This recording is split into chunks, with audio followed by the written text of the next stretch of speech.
a Bruno Ruiz de Velasco, es el Sales Manager en Natixis Investment Managers. Bruno, muy buenos días. Muy buenos días, muchas gracias por la invitación. Bruno, muchísimas gracias por atendernos estos minutos en Negocios Televisión.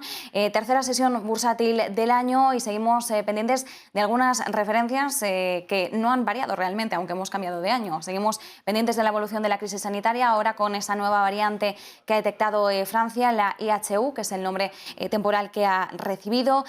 Pendientes también de la actuación de los bancos centrales, de las cifras de inflación que vayamos conociendo. Son algunos los datos de IPC que conocemos esta semana en el viejo continente y también, por supuesto, pendientes de todos los retos macroeconómicos que nos puedan venir de cara a los próximos meses este año 2022. Estableciendo una primera fotografía general del principal cuadro macroeconómico, ¿dónde debemos poner la mirada, Bruno? Sobre todo teniendo en cuenta además que hoy vamos a conocer ese contenido de las actas de la última reunión de la Reserva Federal en la que esperamos una constatación, como decíamos, de esas subidas de tipos que contempla el Banco Central estadounidense para este año. Pues sí, así es. Yo, si quieres, por empezar, os puedo dar un poco las pinceladas de cuál es el escenario macroeconómico que contempla Natixis de cara al 2022. Es un escenario positivo, donde vamos a tener fuerte crecimiento económico que continúa la senda del 2021 durante prácticamente la primera mitad del año 2022, y luego sí que vemos una cierta normalización de ese crecimiento económico más hacia las tasas objetivo que tienen los grandes bancos centrales para la segunda mitad de año, ¿no? Si nos metemos a nivel más regional y hablamos de qué va a soportar ese fuerte crecimiento económico durante la primera mitad del año en Estados Unidos, vemos que hay un fuerte gasto del consumidor. Y este fuerte gasto del consumidor, para que os hagáis una idea, lo detectamos a través del dato del patrimonio neto de los hogares, donde vemos que se ha incrementado alrededor de un 22% desde el inicio de la pandemia, lo cual pues trae un fuerte viento de cola para los próximos meses en cuanto a perspectivas de crecimiento económico. Si nos vamos a Europa, vemos un escenario muy similar, donde también los datos de sentimiento del consumidor son altos, la demanda es robusta y estamos viendo también cómo se va liberando poco a poco pues esa demanda reprimida, ¿no? que se contuvo durante los meses de confinamiento y que seguramente pues traigan mayores perspectivas de crecimiento económico también para esta región. No obstante, para Europa sí que vemos ciertos riesgos más geopolíticos a los que habrá que estar atento, en especial la crisis fronteriza migratoria que hay entre Bielorrusia y Europa, y todo el tema también de las relaciones entre China y Estados Unidos, porque sí que es verdad que la economía europea es algo más dependiente del mercado chino, ¿no? En cuanto a lo que comentabas de los bancos centrales, así es.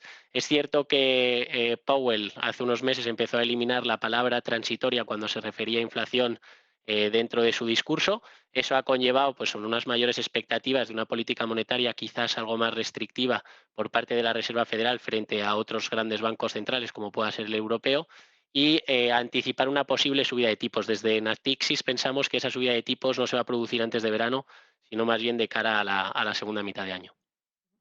Respecto a la inflación, va a seguir siendo un tema rotundo en los mercados y una de las principales dinámicas a las que van a prestar atención los inversores. Recordemos que el último dato de IPC que conocíamos en Estados Unidos tocaba máximos no vistos desde el año 1982, una cifra que conocíamos, un repunte mensual del 0,8%, la inflación se situaba en el 4,9%, máximos desde 1991, como decíamos, un dato que de alguna forma decíamos, bueno, esto está arrinconando un poco a la Reserva Federal, porque ahora sí o sí va a tener que pronunciarse y ser algo más contundente para aportar esa calma a los mercados. En el caso de España, Bruno, conocíamos también la semana pasada un IPC que repuntaba en el último mes de 2021 a un 6,7%. Así que seguimos viendo que esta va a ser una premisa que se va a mantener a lo largo de los próximos meses en 2022. La cuestión es hasta qué punto estamos tranquilos o podemos estar tranquilos de que los bancos centrales van a actuar a tiempo y de la forma correcta, y que lo que se habló en las últimas reuniones, tanto por parte del Banco Central Europeo como de la Reserva Federal, en esa última reunión de 2021 que mantenían en diciembre, pues va a ser suficiente. Sí, así es. Bueno, la visión que tenemos nosotros desde Natixis es una visión de que seguiremos viendo durante los próximos meses unos niveles de inflación elevados, especialmente en Europa y en Estados Unidos, y estos niveles creemos que se van a ir normalizando de forma gradual de cara a la recta final de año, ¿no? Es cierto que tenemos todavía desajustes en la parte de oferta y demanda y tenemos también una cierta tensión en el mercado laboral. Em, por entrar un poco más en detalle, las restricciones de la oferta deberían de continuar por lo menos unos meses más. Estamos ahora mismo en niveles de gasto de consumo de bienes en torno a un 25% superior a los niveles que teníamos prepandemia y, lógicamente, esto tiene que absorberlo de alguna manera la economía, ¿no? Y las cadenas de suministro.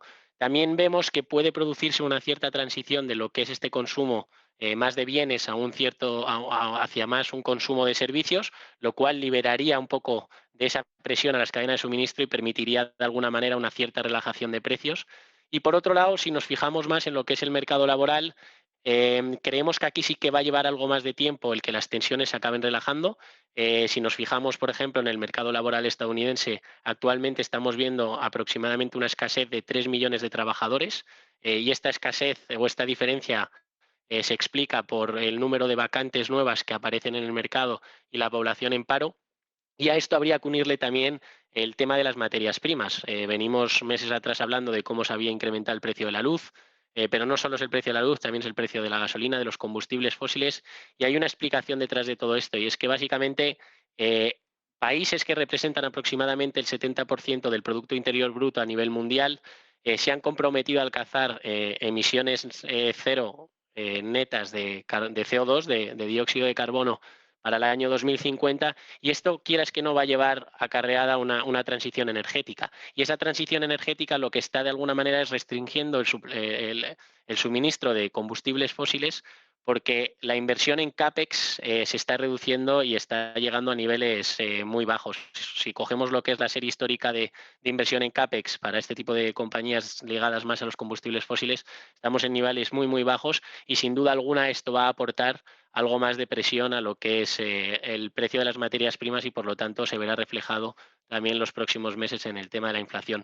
No obstante, como decía, remarcar que para nosotros este incremento de la inflación creemos que es transitoria, que se va a relajar en los próximos meses por las consecuencias que acabo de ir describiendo anteriormente, pero sin duda alguna los bancos centrales están muy atentos a los datos que se van a ir publicando estos próximos días y la Reserva Federal y el Banco Central Europeo tendrían que tomar decisiones más agresivas, como bien comentabas, si estos datos continúan, porque es verdad que están lejos de lo que son sus tasas más saludables respecto al objetivo de inflación que tienen, ¿no?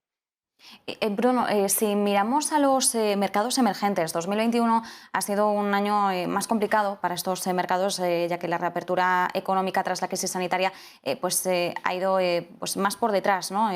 Respecto a los países más desarrollados. ¿Cuál es la expectativa que tenéis desde Natixis de comportamiento de los mercados emergentes para este año? ¿Cuáles podrían ser las principales palancas de crecimiento y las principales amenazas? Pues mira, desde Natixis tenemos una visión cauta respecto a los países emergentes. Es cierto que a nivel de exposición podríamos estar ahora mismo en una exposición neutral, ni sobreponderados ni infraponderados, porque como bien dices, por un lado tenemos algunos factores o palancas positivas y por otro lado vemos ciertos riesgos que están latentes y que lógicamente hay que ir monitorizando. La fase de vacunación en la que se encuentran los mercados emergentes es más temprana de la que está en los países desarrollados. No obstante, sí que vemos que un gran porcentaje, un porcentaje significativo de la población de estos países emergentes se va a vacunar en los próximos meses, ¿no? Y esto presenta de alguna manera un soporte para las economías de los países emergentes. Ahora bien, de cara a los riesgos, contemplamos tres grandes riesgos. Te diría que por un lado tenemos las expectativas de que estos países empiecen a reducir lo que es el estímulo fiscal para poder de alguna manera reparar los grandes déficits presupuestarios en los que han incurrido para hacer frente a la pandemia. Por otro lado, te diría que está China. China, como todos sabemos, las perspectivas de crecimiento se han ido ralentizando últimamente y además está buscando de alguna manera incorporar o diversificar con nuevas fuentes de crecimiento sostenible a largo plazo, alejándose un poco también del sector inmobiliario, que como todos sabemos a mediados del año pasado pues tuvo una gran crisis con el tema de Evergrande. Y esto, si quieres, va a poner también un poco más de presión sobre aquellos países emergentes que tengan una exposición mayor o una vinculación mayor a la exportación de materias primas. Y te diría también, por último, que hay ciertos bancos centrales que están preocupados por la inflación en los países emergentes y que de alguna manera están intentando anticipar estas tensiones inflacionistas combatiéndolas con políticas monetarias más restrictivas, ¿no? Entonces, de alguna manera, el panorama macro para los países emergentes, desde nuestro punto de vista, es neutral, hay que ser cauto a la hora de invertir, hay que ser muy selectivo, pero sí que tiene pues tanto alguna palanca de crecimiento como algún riesgo que hay que estar monitorizando. Ujú. Pues nos quedamos pendientes de todas esas referencias. Como siempre, muchísimas gracias. Bruno Ruiz de Velasco, Sales Manager en Natixis Investment Managers. Un placer. Muchísimas gracias a todos. Feliz Día de Reyes.